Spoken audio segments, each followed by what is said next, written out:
The mysterious death of Elisa Lam still haunts us all.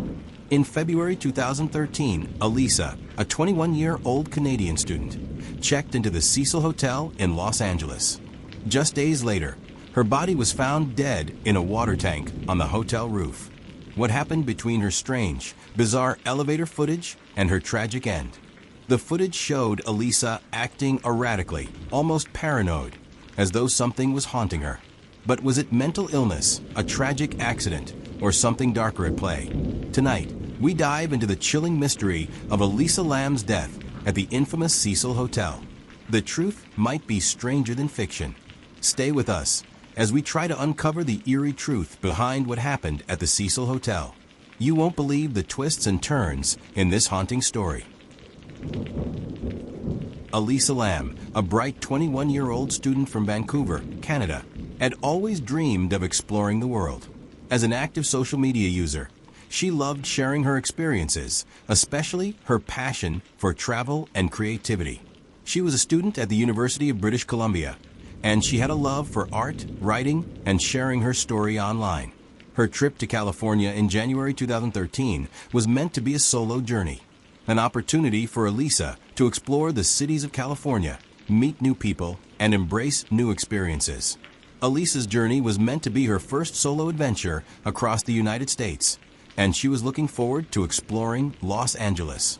She had booked a stay at the Cecil Hotel, a cheap and affordable option in the heart of downtown LA.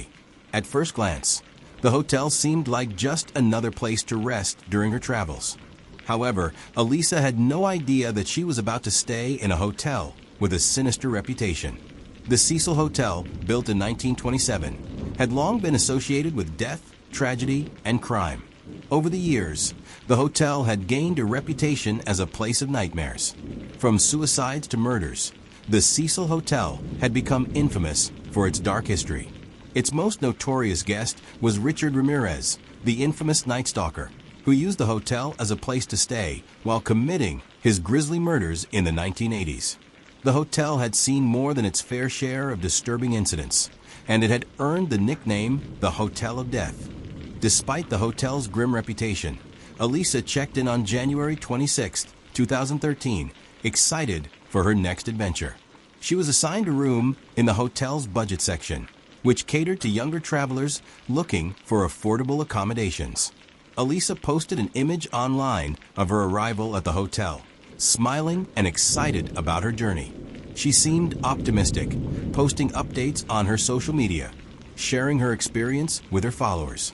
Her first few days in Los Angeles seemed ordinary enough. She visited popular tourist attractions, such as the Griffith Observatory and Hollywood Boulevard. She appeared to be enjoying her time, but behind the scenes, Elisa was struggling with something deeper. While her online posts showed her enthusiasm, Elisa's family would later notice that her communication had become more sporadic and shorter. Elisa seemed a little more distant than usual, but it wasn't until later that her family realized something was wrong. Elisa was no longer the bright and cheerful student they knew, but they didn't expect that her stay at the Cecil Hotel would take a dark and tragic turn. On the evening of January 31st, 2013, Elisa's behavior started to change. She checked out of her room for the day and went out to explore. She visited the Griffith Observatory and other popular locations, but it was her behavior at the Cecil Hotel that would raise red flags. Later that night, surveillance footage from a hotel's elevator emerged, and it would become one of the most chilling pieces of evidence in the entire case. The footage, captured at 2:55 a.m., showed Elisa entering the hotel's elevator. At first, she presses the elevator button multiple times, but the doors don't close. Elisa steps out of the elevator, looks around the hallway, and then steps back in, pressing multiple buttons on the elevator panel again. What was striking about the footage was how agitated and paranoid Elisa appeared. She moved to the corner of the elevator, hiding behind the doors and looking around nervously. It seemed as though she was trying to avoid someone or something. Elisa then stepped out of the elevator again, looking down the hallway as if checking for someone following her. Her body language was erratic. Her hands moved in strange gestures, and she seemed to be speaking to someone invisible. It was almost as if she was trapped in a moment of paranoia or confusion. The footage lasts for about 4 minutes, but what happens next is unexplained. Elisa exits the elevator and disappears from the footage. She was never seen again, and her strange behavior in the elevator became the last clue in the investigation. What had caused Elisa to act this way? Was it a mental health episode, or was something more sinister at play? The video immediately went viral, with people online trying to interpret her behavior and create theories about what might have happened to her. The bizarre behavior raised many questions. Some speculated that mental illness could have been at the root of Elisa's strange actions. She had previously been diagnosed with bipolar disorder, which can cause episodes of paranoia and delusional thinking. Was Elisa experiencing an episode? And was this why she acted the way she did in the elevator? But other theories emerged. Was Elisa running from someone? Or was she being followed? Was she trying to escape from danger? As the elevator footage became more widely circulated, people around the world tried to come up with their own explanations. Elisa's family grew increasingly concerned after failing to reach her for several days. They called the Los Angeles Police Department on February 1st, 2013, to report her missing. The investigation began immediately, with the Cecil Hotel staff conducting a search of the hotel and its surroundings. LAPD officers also visited the hotel, reviewing surveillance footage and speaking with hotel staff and guests. They found nothing that suggested Elisa had left the hotel on her own. Elisa's room was still locked, and her personal items, her laptop, phone, and clothes, were all still in place. Everything seemed in order, but Elisa was nowhere to be found. Police combed through the hotel, questioned other guests, and rechecked all the footage. They found no sign of Elisa. It was as if she had vanished into thin air. With no evidence of foul play, the case seemed like a mystery with no clear answers. The search expanded to the surrounding areas, but still, there was no trace of Elisa. Friends, family, and strangers alike began to speculate on what had happened. Had she left on her own accord, or was something more sinister involved? Days turned into weeks, and there were still no clues. The case had now gained global attention, as news outlets covered the disappearance. The haunting elevator footage was replayed endlessly on news channels, and true crime enthusiasts began to analyze every frame, looking for clues that might explain Elisa's behavior. On February 19, 2013, nearly 3 weeks after Elisa's disappearance, the investigation took a chilling turn. A hotel guest had complained about the strange taste of the water, and hotel staff were called to investigate. They discovered that the water tank on the roof had been contaminated with Elisa's body.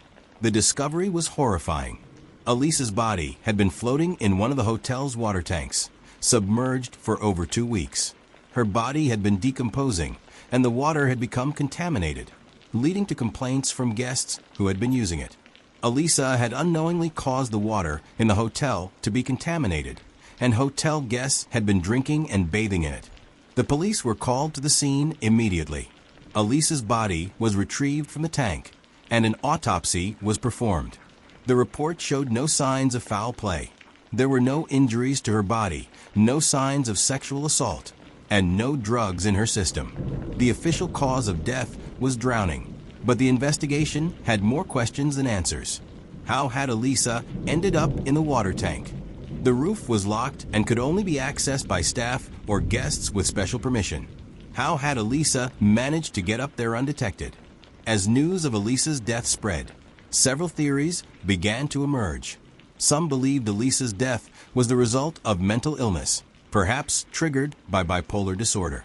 Elisa had shown signs of paranoia and anxiety, and some believed that she was in the middle of a psychotic episode when she acted so strangely in the elevator. Others argued that Elisa's death was the result of foul play. Some believed she had been murdered by someone at the hotel. The fact that the water tank was locked and difficult to access only made people more suspicious. Could someone have stalked Elisa or forced her into the tank? In addition to these more conventional theories, there was a surge of paranormal speculation. Some people believed that the Cecil Hotel, with its dark past, had something to do with Elisa's death. The hotel had a reputation for haunting experiences and had long been associated with dark energy. Could Elisa's death have been the result of supernatural forces? Elisa Lam's tragic death at the Cecil Hotel left an indelible mark on both the hotel's legacy and public consciousness. Though the stay on Main tried to distance itself from the hotel's past by rebranding, the building would forever be associated with Elisa's mysterious and untimely death. Elisa's story has become a symbol of the need for better mental health awareness and support. Her family has continued to speak out, raising awareness about the importance of understanding and treating mental illness. The case remains one of the most intriguing unsolved mysteries of the modern era, and it continues to fascinate people worldwide. The viral elevator footage, combined with Elisa's strange behavior and the eerie circumstances surrounding her death, have kept the case alive in the media and online forums. Join us as we continue to investigate the darkest corners of real-life mysteries and uncover the truth.